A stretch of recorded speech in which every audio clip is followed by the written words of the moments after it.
مطلوب یہ ہے کہ خوش و خرم رہو، اللہ کی نعمتوں پر شکر ادا کرتے رہو۔ اس لیے مطلوب یہ ہے کہ اپنے بعد کچھ نہ کچھ چھوڑ کر مرنا ہے، دنیا سے جانا ہے، کچھ نہ کچھ رہنا چاہیے۔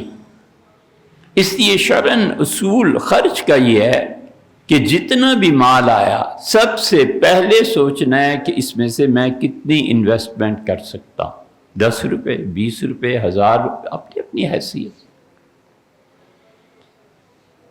تاکہ وہ مانگنے سے بچائے اور ذلت کی موت سے بچائے۔ اس کے بعد جو پیسہ ہے اسے خرچ کرنا ہے۔ اسی لیے وہ حدیث بہت مشہور ہے، ہم نے کئی بار سنا ہے۔ حضرت رسالت پناہ صلی اللہ علیہ وسلم مکہ مکرمہ تھے، عمرے کی ادائیگی کے لیے حاضری ہوئی تھی، تو صبح کی نماز کے لیے تشریف لے جا رہے تھے اور ایک خیمے سے خون کی ایک لکیر، تو آپ رکے نہیں، نماز پڑھا کے واپس آئے تو فرمایا یہ کس کا خیمہ ہے؟ تو پتہ چلا حضرت سعد رضی اللہ عنہ کے۔ فرمایا یہ خون کا کیا قصہ ہے؟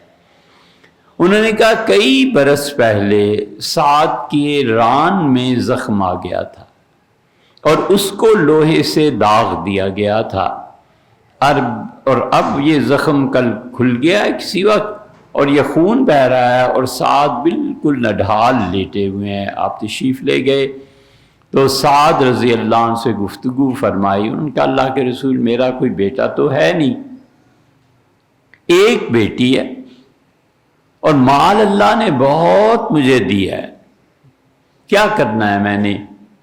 یہ سب آپ رکھ لیں، اللہ کی راہ میں خرچ کریں۔ حضرت رسالت مآب صلی اللہ علیہ وسلم نے فرمایا نہیں سعد ایسے نہیں کرتے۔ انہوں نے کہا اللہ کے رسول چلیں آدھا لے لیں، فرمایا ایسے نہیں۔ انہوں نے کہا اچھا 1/3 لے لیں، 33%۔ آپ نے فرمایا الثلث، تیسرا حصہ، والثلث کبیر، اور تیسرا حصہ بھی سعد بہت زیادہ ہے۔ 66 حصے بیٹی کے لیے اور 33 حضرت رسالت پناہ صلی اللہ علیہ وسلم کو پیش کیے، اور آپ نے فرمایا الثلث والثلث کبیر، بڑا حصہ ہے مال کا سعد۔ اور 2-3 باتیں ارشاد فرمائیں۔ فرمایا سعد بے فکر رہو، ابھی تو تم جیو گے اور اللہ تمہیں بیٹے بھی دے گا، اور پھر ایک بڑی سلطنت کے ساتھ تمہارا ٹکراؤ ہوگا اور تم فتح تمہارے ذریعے سے ہوگی۔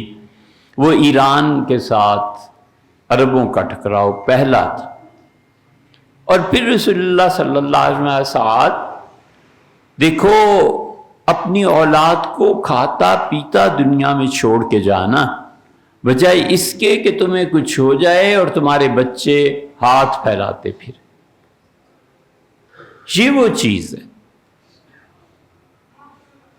حضرت سعد رضی اللہ عنہ کی طبیعت، ان کا ذوق، ان کا مزاج ایسا تھا کہ مدینہ منورہ سے 8 میل دور ایک محل اپنے لیے بنوایا تھا، وہیں رہتے تھے۔ بہت فضائل ہیں ان کے، بہت۔ اور جب ان کا انتقال ہوا تو 8 میل تک لوگ برابر پیدل چل کے ان کا جنازہ کندھوں پہ رکھ کے مسجد نبوی تک لائے، اتنی مقبول شخصیت۔ فرمایا سعد ایسے نہیں کرتے، یہ اسلام کا مزاج ہے۔ ہم سب اس مزاج سے ہٹ گئے۔ 10,000 آیا اور 10 کا 10,000 خرچ ہو گیا۔ اے بھیا 10 روپے بچا لیتے، اللہ کی طرف سے ثواب پاتے،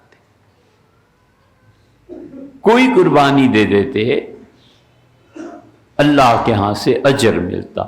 وہ جو بچ گیا ہے نا 10 روپے 10,000 میں سے، یہ بھی خدا کی رحمت اور برکتوں کو کھینچ کے لے آتا ہے، اس لیے کہ اس انسان نے یہ رکھا ہے مشکل وقت کو حل کرنے کے لیے، اور اس نے رکھا ہے اس نیت سے کہ اللہ میری اولاد کو اس میں برکت دے۔ اسی لیے اللہ نے وراثت کا نظام مقرر کیا ہے، اور وراثت کا مال پاکیزہ ترین مال ہے جو مل جائے تو بالکل پاک مال ہے۔